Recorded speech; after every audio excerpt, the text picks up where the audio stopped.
Last year in October 2023, India's 8 veteran Navy personnels were convicted in Qatar. They were given death sentence. It was a very shocking news in India. After the intervention by Indian government, in December 2023, this sentence was decreased and it became life imprisonment. For some it was 3 years, for some it was 25 years. But the most shocking part of it is that suddenly these veterans were back in the country. Out of the 8 Navy veterans, 7 of them are back.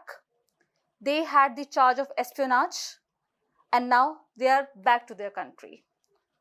To understand this matter deeply, to understand the charges against them, to understand the diplomatic relations between Qatar and India, we are joined by Sri Alok Bansalji. Alokji is the director of India Foundation. India Foundation is an independent research center which deals with the issues and challenges of Indian polity. Alokji is also the executive director of South Asian Institute of Strategic Affairs. Alokji has authored a book on Baluchistan. He has edited many others. Thank you, Alokji, for joining us today. Namaste. Alokji, we all know that before this conviction came last year, these 8 Navy personnels were in jail for almost an year, and now they're back. But the charges are not very clear. We don't know what exactly happened. We know that there's a case of espionage, but what exactly happened, how it all came through, and what exactly were they doing in Qatar? Please tell us. See, these 8 naval veterans who were released on Monday, 12th February, in the early hours from Qatari prison, were working for a firm, Dahara Global. In fact, one of the naval veterans who has not yet come back, Commander Purnendu Tiwari, was the managing director of this firm, Dahara Global. He had basically set up this firm, and since Qatari regulations wanted an Arab to be heading the corporation, an Omani Air Force officer was the chief executive officer, and Commander Tiwari was the managing director of this particular firm. This firm had evolved up over a period of time and was doing a yeoman service. They were actually training the Qatari Navy in basic training to their sailors, to their officers, the basic initial foundational training to their officers. They had even set up the Naval Academy for Qatar Navy. They were also in the field of providing maintenance support, not only to Qatar Navy, but also to the merchant ships, including visiting foreign warships, including Americans and other countries' foreign warships. So this has been a very, very useful uh, uh, company. They also were in the field of logistics. Now, these have been the sole preserve of Western powers till now. So, consequently, this was a phenomenal success as far as Dahara Global was concerned. It had broken into a closely guarded group where only the colonial powers thought that they could probably educate and train their former colonial subjects. And consequently, it did cause a lot of heartburns in many European countries because they thought a lucrative market was being captured by an Indian firm. Also, many countries which have relations with Qatar but are inimical to India also were concerned that this would have given India and its policymakers a great influence in the security establishment of Qatar, because virtually after a few years, every Qatari naval officer would have been trained, would have been a product of this particular naval academy, which was being run virtually by Indians. And we need to understand that this company had grown from strength, was employing around 200 personnel, which were from around 40 odd countries, but 80% of their personnel were Indians, and a large percentage of them were naval veterans. So it was virtually a company being run by naval veterans, and it was training and it was going on perfectly fine till on the night of 30th August 2022.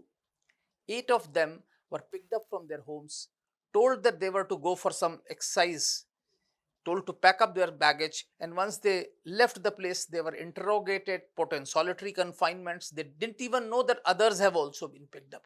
Each individual was under the belief that he is the sole person who has been picked up. They interrogated him. They were uh, certainly tortured, if not physically, maybe to some extent physically as well, but certainly psychologically enormously, and they were kept in solitary confinement. The families were unaware what happened to them. It took some time before the families came to know that they have been incarcerated.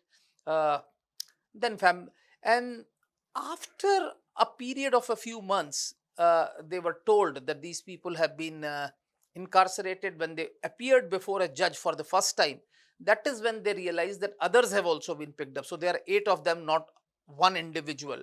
Of course, they continue to remain in solitary confinement. Now, this is a very important factor. You need to understand the amount of psychological toll it might have taken staying in a solitary confinement all by themselves. And of course, throughout this period, the company continued to function and still continued training the Qatari Navy. The officers or these veterans were not aware as to why they have been incarcerated, what is the charges against them. Nothing was told to them. Uh, Along with these veterans, there was also, I think, an issue where the naval attache in Doha was declared persona non grata and sent back to India. Uh, and it is, as I said, after more than a year plus, that they were brought in front of a court, and then they were sentenced to death. This is a very shocking thing. They were accused of spying for Israel. It was told that they have passed some information regarding a submarine project, secret submarine project, which Qatar was involved in it. To me, it looks extremely fictitious and a figment of imagination. Because as of now, I don't think Qatar has any submarines. And even if Qatar was planning to acquire some submarines, its personnel do not have the necessarily expertise to operate submarines. And why would a successful company uh, try to pass on the secrets to Israel? This company was not only functioning in Qatar but was planning to reach out to other countries in the Persian Gulf region. So it was a company with a bright future. They were doing very well. Commander Purnendu Tiwari was awarded Pravasi Bharati Samman for the exemplary work that the company was doing, because he had broken into a niche area where only till now the Europeans had access, and Indians, this was the first time an Indian company was breaching this closely guarded citadel where only Europeans were taking working and taking the were eating the pie, which actually this huge pie of training these rich Middle Eastern states and their armed forces. So, could there be an angle of conspiracy also here? I have no doubts that there has been some amount of conspiracy, either by the Europeans who lost out business because of this company, or by countries like Pakistan, which were very concerned with India's deep inroads into a country which had been providing them some support financially in the past. So I think they were a little concerned that India's deep inroads into this particular area will create long term implications for them. And they were uh, quite uncomfortable with what was happening. Okay, if we'll move to the diplomatic part of it, would you be able to like explain us a little bit how this would have happened? We see that NSA Doval had some small trips to Doha in the last couple of months, and what exactly would have happened behind the camera? How it all took place? See, it will all be a matter of conjecture. And let's be very clear, our National Security Advisor, Sri Ajit Doval, has huge influence as far as this part of the world is concerned. He has personal equations with most of the rulers of these Gulf states. He knows most of them and has been working with them behind the scene. We have seen large number of anti-India elements were apprehended from the Gulf and brought back to India. These have always been due to the personal intervention of Sri Ajit Doval. So, as far as our diplomacy with these countries is concerned, he has been in the forefront. Of course, our Ministry of External Affairs under Dr. Jaishankar has also been dealing with them and trying to get them. Uh, I think our ambassadors tried to reach out to the Qatari government. They provided the incarcerated naval veterans with all the legal facilities. Their families were allowed to facilitated to come and meet them. I think they were also allowed after an initial period. They were allowed a weekly call to their families for a certain time, which they had to make, of course, in front of others in languages which they could understand. So those issues have been there.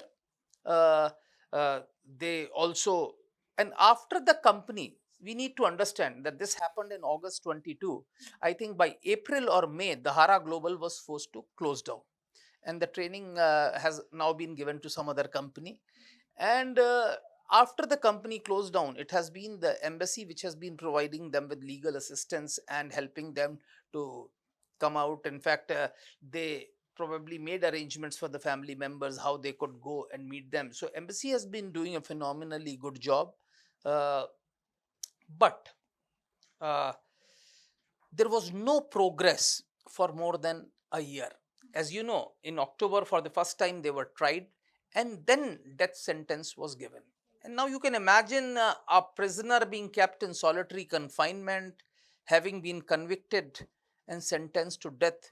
You can imagine the amount of psychological toll it would have taken on him. On the other hand, you need to look at the impact on the families who know that their dear ones have been sentenced to death, are living in solitary confinement in a country where the ruler's word is the law, and which has its own legal systems, but uh, it is not as evolved as probably you can say the jurisprudence in India or other countries like us. So there must have been a huge amount of pressure on them. And of course, this was given by the initial court. And then, of course, we saw during the COP23 meeting, I think, COP28 meeting in UAE, where Prime Minister Modi went to UAE and met the Amir of Qatar. In fact, the photographs were shown. We didn't know what discussion took place, but looking at the photo itself, one could see that there was a huge personal chemistry. Prime Minister Modi struck a chord with the Amir, and the way they were sitting holding each other's hands showed a level of confidence in each other, a level of assurance in each other. And I think, to me, there was not even an iota of doubt that now the death sentence is going to go away and the veterans will be back. And sure enough, very soon we saw that the death sentence was struck down by the appeals court, and the veterans were given different prison terms varying from, as you said, from 3 years to 25 years. So those prison terms were given. But the moment prison terms were given, at least there was a huge psychological relief, because a person knew that he's not going to die, firstly. Secondly, there was another big concession that was made thereafter, that from solitary confinement, after the death sentence was remitted, they were shifted to two in a room. So now they had at least somebody to talk to. Each person was talking to someone. So that was a very big positive, that they had somebody to talk to, where they could speak to someone and tell him what they wanted to. And that probably gave them a relief. And then thereafter, I think it was just a matter of time before they would come back, because you need to understand that Qatar and India have an extradition treaty. So in any case, if somebody has been punished, can always be brought back to India to serve the balance of term. Here I'd like to say a few things about Qatar. You need to understand that Qatar is a very small country, but it has one of the highest per capita incomes in the world. It has huge reserves of liquefied natural gas, and which is their main export commodity. And India, as you know, is an energy deficit country. We have been importing gas from Qatar. Uh, Qatar in the past had a fallout with certain countries in its neighborhood, namely Saudi Arabia, which is the leader of the Gulf uh, Coordination Council, GCC. And at the behest of Saudi Arabia, there was a time when 5 countries which included Saudi Arabia, UAE, Egypt, and even Maldives in our backyard, had snapped their relations with Qatar. So Qatar had been isolated to some extent. It had grown closer to Turkey and some other countries. Qatar also has a US base inside its territory. Uh, but what is important is that in Qatar, you have a large expatriate population which works to ensure that the country thrives. And Indians form the largest single expatriate community in Qatar. But despite all these linkages, we were actually not able to make any progress as far as the release of these veterans was concerned till Prime Minister Modi's personal interaction with the Amir at COP28 in UAE. And of course, now when the gas deal was, I think, renewed, immediately after that, we saw that these people were released. And so sudden was the release that even these prisoners didn't know that they are going to be released. They were just told, pack up and move. And consequently, 7 of them have come back. The 8th, that is the commander Purnendu Tiwari, he being the managing director of the company, has been forced to stay back because he has to sign certain documents because there are huge issues involved. He was running a full-fledged company. He had a lot of property. He was staying in a big palatial house there. So I think he would have to resolve his personal issues before he can come here. You talk about the diplomacy angles here. You talked about the deal, including the liquefied natural gas deal that we have extended now with Qatar. But you also talked about another factor, which is PM Modi. As we speak, PM Modi is in Qatar right now. He is speaking to the Emir of Qatar. They are in Doha. So, how you see, like, the relation between India and Qatar, and not just India and Qatar, India and UAE, India and Saudi Arabia has changed over the years. It is a big diplomatic win for the country. So, how you see this relationship changing over the years? See, under Prime Minister Modi's leadership, India has made deep inroads into the Arab world, specifically in the Persian Gulf region. And if you look at it, we have done phenomenally well. Prime Minister Modi has just inaugurated the first Hindu temple in UAE. He has been to Saudi Arabia. In fact, the way Indian cabinet minister was taken to Medina actually raised eyebrows in our neighborhood, where people were aghast as to how Indians can be given such a red carpet treatment. With Smriti Rani wearing sari inside. And people were amazed when the crown prince, the sultan of Abu Dhabi, and the president of UAE actually went on a road show in India. And now the way Prime Minister Modi was received by him at the airport. So this growing chemistry between India and the Gulf sheikdoms is causing deep consternation as far as our friendly neighborhood is concerned, quote unquote friendly, I would say. So Pakistan, if you read Pakistani media, that is where you actually get the right perspective as to how serious they perceive this growing proximity between India and the Gulf Sheikhdom is. But we need to be very clear that this outreach is there in Persian Gulf. Persian Gulf is with us.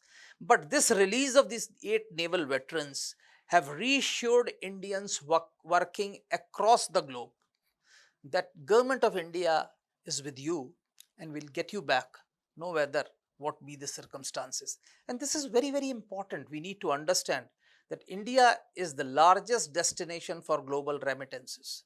Now, these remittances come because Indians go and work hard. They work in different countries, they work in different territories across the globe. And it is this hard work which actually results in over $100 billion coming back to India in one single calendar year, which is a very, very major source of foreign exchange reserves.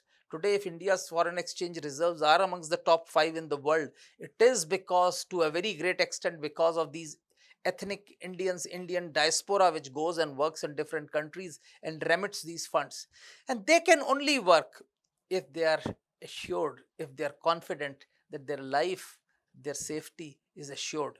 And I think these actions of government of India assures them that. And this is where we have to give credit that Prime Minister Modi has made Indian diaspora a powerful tool of Indian diplomacy. At the same time, he has reassured them that no matter where they are, their interests will be taken care of by the government of India.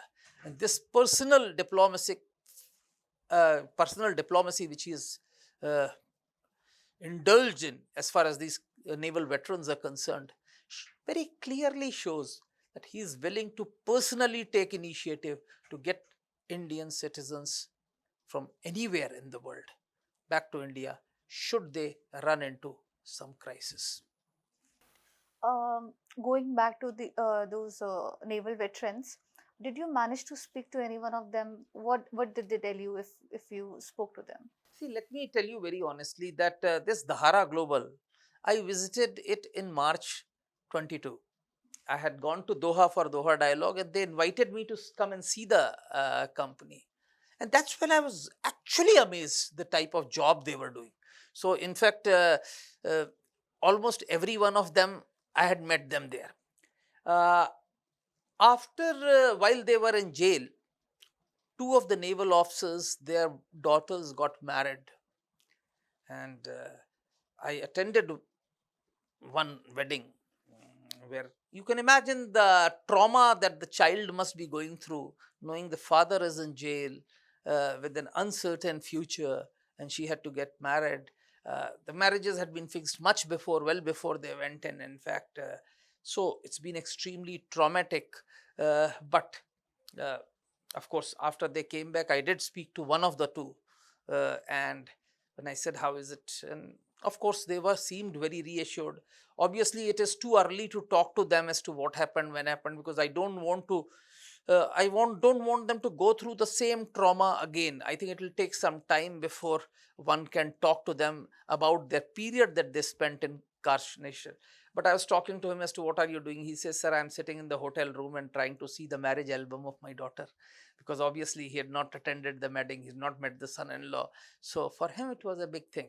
So that's why I said that there is a deep human angle. In fact, there was another officer who was there. His brother used to live somewhere abroad. He left his job and came back to Delhi just to pursue this case of his brother's release from this prison. So there are numerous stories about what happened, how it happened. And if you look at it, these people have been trying to reach out to Indian authorities, and they have succeeded in reaching out to different authorities at different levels. And with this particular incident, once again, I'd like to reiterate that this has built up the confidence that our Indian citizens abroad will have in the government of India and its ability to deliver to them their safety and security. Thank you for Thank speaking you. to us.